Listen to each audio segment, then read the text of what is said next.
من هو محاسب الزكاة؟ محاسب الزكاة هو الإنسان اللي يحسب الزكاة للناس.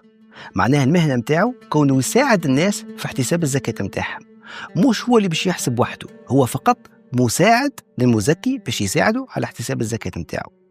باش ينجم يقوم بالمهمة هذه لازم يكون عنده علم بعلم المحاسبة باش ينجم يقرأ القوائم المالية متاع المزكي.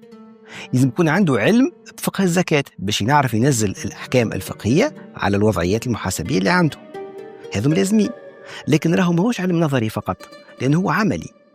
فلازم يكون يمارس مهنة محاسب الزكاة، وبالممارسة وباحتساب الزكاة بعدة مرات للمزكين وقتها يولي محاسب زكاة معتمد. فالجانب العلمي مش كافي، الجانب العملي ضروري جدا في مهنة محاسب الزكاة.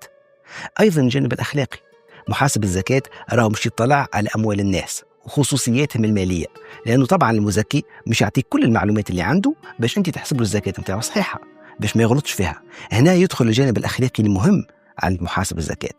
الجانب الأخير هو الجانب الإداري، لأنه محاسب الزكاة لازم يكون ذكي وفطن باش يفهم بسرعة المزكي شنو قاعد يقول له، على خاطر في عدة أحيان المزكي يغلط محاسب الزكاة، فلازم تكون عنده الفطنة والذكاء باش يفهم بسرعة الأخطاء اللي يمكن يقولهم له المزكي.